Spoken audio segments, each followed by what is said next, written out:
Masih bersama kami, pemirsa, fenomena sound horeg yang viral karena volume tinggi dan efek getaran kini telah dibatasi berdasarkan surat edaran yang diterbitkan Forkopimda Jawa Timur. Dalam aturannya terdapat batasan kebisingan hingga larangan merusak properti dan fasilitas umum.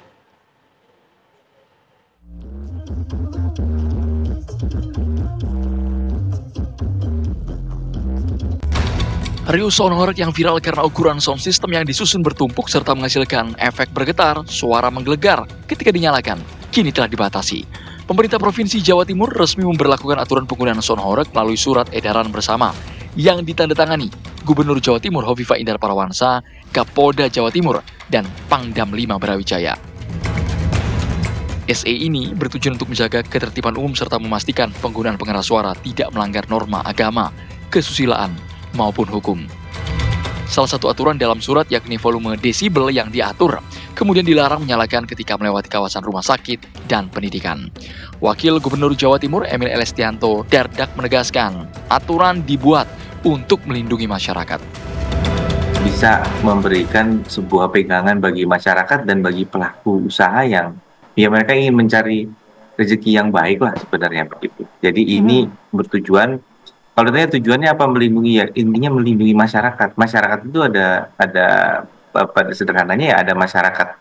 Kalau kita bagi menjadi tiga, masyarakat ini ada masyarakat yang memang secara langsung menginginkan dan mengkonsumsi dalam konteks ini menjadi bagian dari audiens langsung dan audiens yang secara personal berkeinginan untuk mendengarkan penggunaan acara dengan pengeras suara.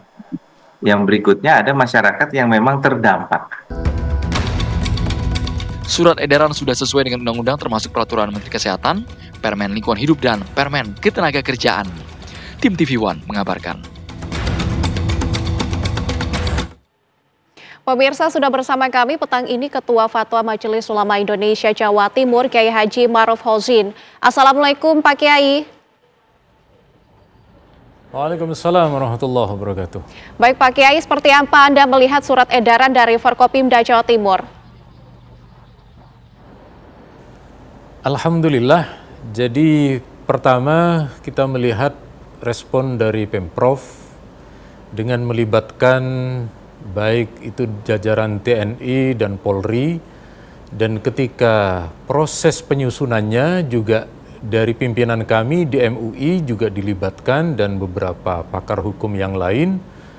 Pada intinya dari sisi yang kemudian sudah keluar surat edaran ini, ada perbaikan, ada pengaturan, kemudian juga ada respon yang saya kira cukup berhati-hati dalam mengambil keputusan, tidak gegabah. Dan kita lihat dari respon beberapa pemilik sound horeg, atau hari ini mereka mengganti nama dengan sound karnaval, mereka sepertinya menerima juga. Sebab dari awal sudah kita sampaikan, teman-teman dari paguyuban ini mau ditertibkan, bersedia dikoreksi, sehingga kemudian betul-betul ini insya Allah menjadi jalan keluar. Bahkan yang menjadi keresahan para kiai, yang menjadi juga polemik bagi fatwa awal keharaman sound horeg, yakni masalah berkaitan dengan minuman keras, ini juga sudah disinggung, sudah diatur. Juga soal tanggung jawab kerusakan, ini juga sudah ada di situ. Demikian halnya dengan masalah gerakan-gerakan erotisnya, ini juga sudah diatur di sana. Jadi menurut hemat kami sejauh ini karena sudah melibatkan banyak pihak, ada persetujuan dan keberterimaan dari kami. Saya memberi contoh dulu, Mbak. Jadi di Surabaya, di Surabaya itu pernah ada Surabaya Karnival namanya. Ketika tahun ini Surabaya mengadakan ulang tahun, itu sudah direalisasikan berhari-hari, disiarkan di banyak keadaan, di dalam kondisi disiarkan kalau ada yang namanya Surabaya Karnival. Jaraknya itu dari yang namanya Tugu Pahlawan ke kantor wali kota. Nah, jadi ruas jalannya di sana. Di antaranya itu ada karnaval sound horeg. masyarakat itu tidak menolak, masyarakat tidak memberontak, masyarakat juga tidak ada yang dirugikan. Kenapa? Pertama, rutenya jelas. Ya. Rutenya itu jelas, dan itu rute yang memang digunakan di dalam keramaian, ya, di daerah Tunjungan itu.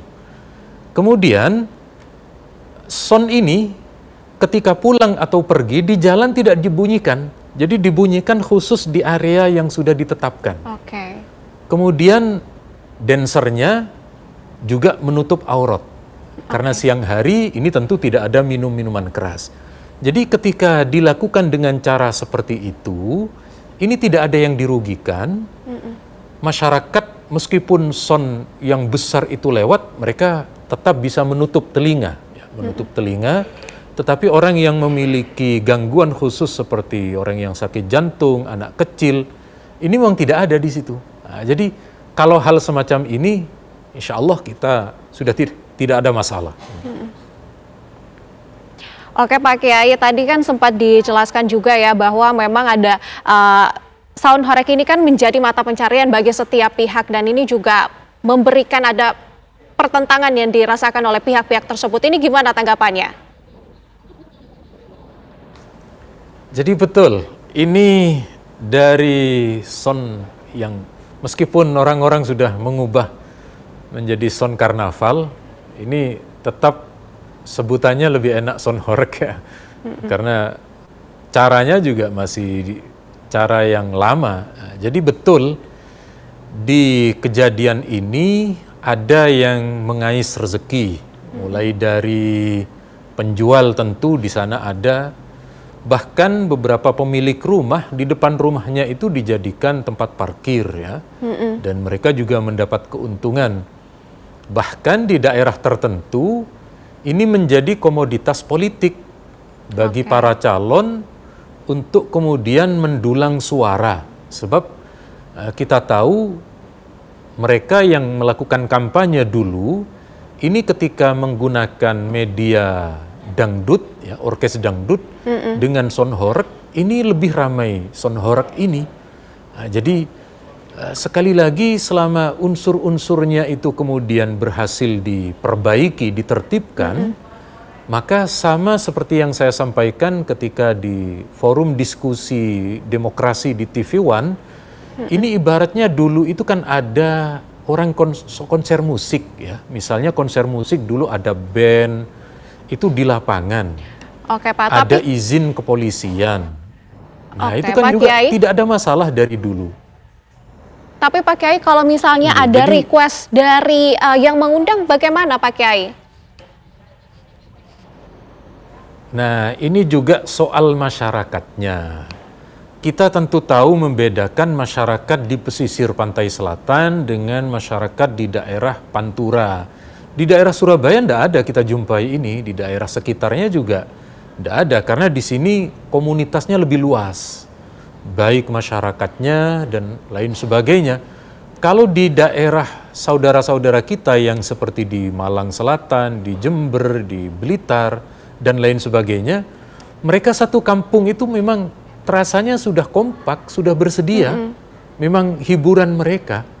Maka ketika kemudian mereka sudah menjadi kesepakatan dari mereka, bagaimana lagi? Mereka sudah membayar DP, mereka sudah 1 tahun persiapan, menjelang karnavalnya mereka juga sudah siap dengan keadaan itu. Cuma dari kita, dari pihak yang berkecimpung di dalam agama, kita ingatkan beberapa norma yang tidak boleh. Misalnya tadi minuman keras, karena saya langsung mendapati informasi dari MUI di salah satu kota itu, ini yang menggunakan son horeg sampai malam hari, itu ada yang mabuk-mabukan, bahkan melibatkan anak kecil.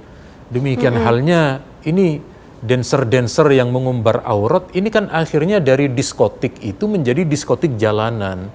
Nah, ini yang kemudian tetap kita himbau, kita arahkan dengan cara yang benar, yang bijak. Tapi sekali lagi dengan aturan ini, alhamdulillah dari surat edaran Pemprov Jatim dan juga yang terlibat, bagi saya ini sudah meminimalisir, tinggal bagaimana nanti di lapangan soal penerapannya. Tapi insya Allah saya menilai sudah bagus itu. Oke, Pak Kiai, sejak fatwa haram ini dikeluarkan, apakah MUI Jawa Timur juga turut memberikan masukan khusus kepada pemerintah provinsi? Betul, jadi ketika Pemprov mau mengadakan dan menyusun, itu dari pimpinan kami, dari kesekretariatan MUI, alhamdulillah juga sudah hadir, dan dari pimpinan kami juga membawa hasil rumusan itu, sehingga kemudian terakomodir di situ. Oke, tapi dalam dan fatwa MUI menjadi salah satu acuan bagi Pemprov. Oke, tapi dalam surat edaran terbaru ini belum ada sanksi-sanksi yang disebut secara terang-terangan. Menurut Anda bagaimana himbauan ini akan dijalankan di lapangan? Nah, jadi karena kami di MUI itu wewenangnya tentu adalah di ranah fatwa keagamaan. Soal eksekusi itu bukan ranah kami. Ya, soal eksekusi ada di di kepolisian maupun juga Pemkab, pemerintah kabupaten masing-masing. Tetapi memang betul di situ belum ada sanksi karena sifatnya masih surat edaran, dan ini tentu belum sampai mengarah kepada yang namanya kemudian semacam peraturan daerah. Dan alhamdulillah di Jember ada MUI Jember itu sudah melakukan audiensi dengan dengan DPRD setempat.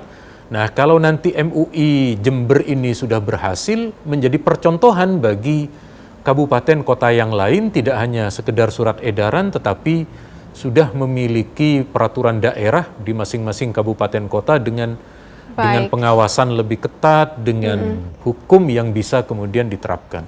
Baik Pak Kiai, tentunya kita berharap kebijakan baru ini bisa menjadi sesuatu yang baik bagi masyarakat semua. Terima kasih Pak Kiai Haji Ma'ruf Hozin, Ketua Fatwa Majelis Ulama Indonesia Jawa Timur. Terima kasih.